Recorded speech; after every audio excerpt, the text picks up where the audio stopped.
Terima kasih masih bersama kami di dalam Sumatera Selatan hari ini. Kini kita ikuti informasi selanjutnya. Perjuangan pahlawan nasional asal Sumatera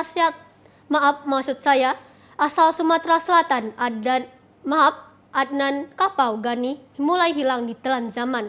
Namun kisah beliau tetap abadi dalam Museum Akagani.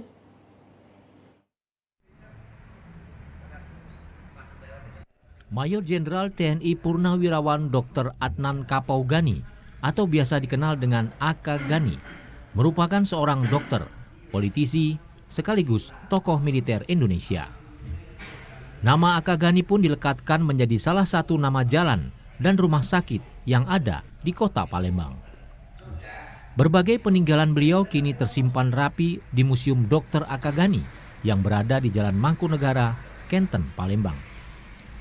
Di Museum Aka Gani Palembang tersimpan berbagai benda seperti alat kedokteran, senjata untuk berperang, hingga lukisan dan peralatan rumah tangga, hadiah dari beberapa pejabat pada zaman kemerdekaan.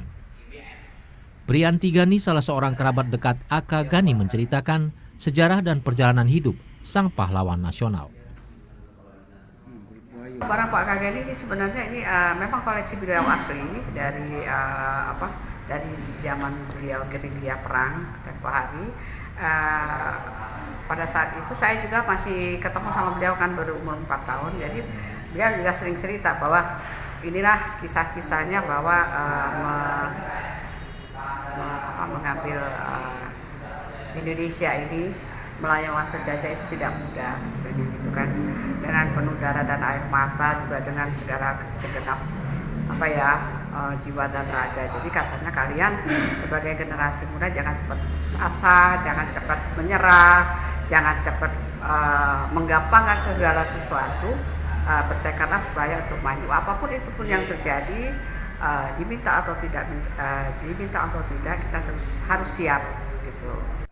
Terkait keberadaan museum, Priyanti Gani mengharapkan museum ini dapat dijadikan sumber pengetahuan bagi generasi muda untuk mengingat perjuangan para pahlawan yang turut berjuang merebut kemerdekaan.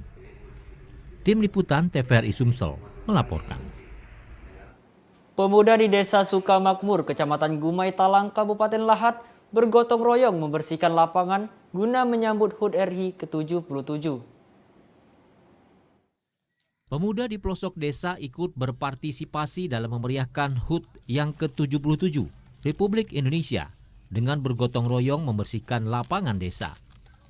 Menurut keterangan Riston Ashari, pemuda desa Sukamakmur, Kecamatan Gumai Talang, Kabupaten Lahat, meski desanya berada di pelosok, namun memeriahkan HUT RI tetap harus ada.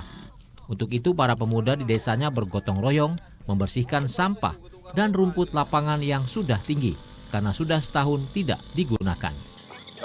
Ini kebersihan di lapangan bola kaki untuk rangka 17-an Agustus persiapan. Seluruh Karang Taruna Desa Sukamakmur guna mempersiapkan 17-an Agustus 2022. Mulai dari terbas, ngecat tiang bendera, lapangan voli, lapangan bola kaki. Sementara itu, Matsyah Raharja, Kades Desa Sukamakmur, menuturkan memeriahkan hari kemerdekaan nanti di desanya akan dilaksanakan perlombaan tradisional seperti lari karung, tarik tambang, panjat pinang, dan sejumlah perlombaan lainnya. Mempersiapkan acara 17 Agustus, acara kemerdekaan Indonesia ini bisa kita lihat di samping kita, di belakang kita, semangat pemuda ini sangat antusias dan luar biasa untuk membersihkan lapangan dan mempersiapkan seluruh kegiatan-kegiatan untuk 17 Agustus nanti. Rivaldo Putrawansah, TVRI Sumatera